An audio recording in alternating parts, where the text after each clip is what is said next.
যে ভিডিওতে চর্চা হবে যে সুপ্রিম কোর্টে কিন্তু সিভিক ভলান্টিয়ারদের শুনানি কিন্তু চলে গেল একটার পর একটা ঘটনার পরবর্তী সময়ে কিন্তু এখন নেক্সট কবে হবে আরজি করের মামলা এবং বিশেষ করে সিভিক ভলান্টিয়ার্সদের নিয়ে যে সরকার প্রশ্ন করেছে রাজ্য সরকারকে সেই নিয়ে কিন্তু ভিডিওতে চর্চা হবে। তার আগে আরেকটা বিষয় আমি আপনাদের সামনে কথা বলবো যে সিভিক ভলান্টিয়ার্সদের যে 1,30,000 সিভিক ভলান্টিয়ার্স আগামী ভবিষ্যৎ কোথায় যাবে।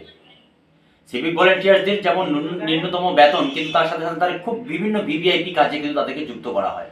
ভিভিআইপি কাজে যুক্ত করা হয় এই জন্যই গত 23 সালে আনিস খান কাণ্ডে কিন্তু সেই এক সিভিক ভলান্টিয়ার্স এবং 2 হোমগার্ড এবং পরবর্তী সময়ে আবার আরজি কর মামলায় সেই সঞ্জয় রয় এক সিভিক ভলান্টিয়ার্স।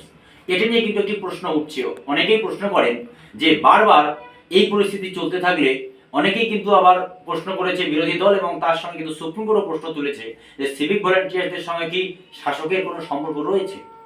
একটার পর একটা ঘটনায় কিন্তু এরকম ডাউটফুল কাজ হচ্ছে।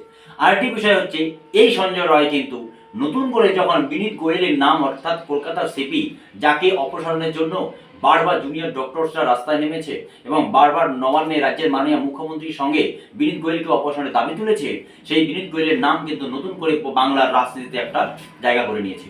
এই পরিস্থিতিতে সমস্ত জায়গায় কিন্তু সিভিক ভলান্টিয়ার্স ছাড়া রাজ্য অচল। সিভিক ভলান্টিয়ার ছাড়া রাজ্যের ল অ্যান্ড অর্ডার একদম করা সম্ভব না। রাজ্যের সমস্ত ল অ্যান্ড অর্ডার ক্যারি করছে কিন্তু সিভিক ভলান্টিয়ার্সরা। সেই সিভিক ভলান্টিয়ার্সদের কিন্তু একটার পর একটা শুনানি কিন্তু পিছিয়ে যাচ্ছে এবং আগামীতে তাদের বেতন বৈষম্য তো থাকছে। আগামীতে এই সমস্ত সিভিক ভলান্টিয়ার্স কোথায় যাবে সেটাই এখন দেখার। যদি এই সমস্ত ভিডিও আপনাদের ভালো লাগে চ্যানেলটিকে লাইক, শেয়ার, কমেন্ট এবং সাবস্ক্রাইব করতে ভুলবেন না। আজ এ পর্যন্তই।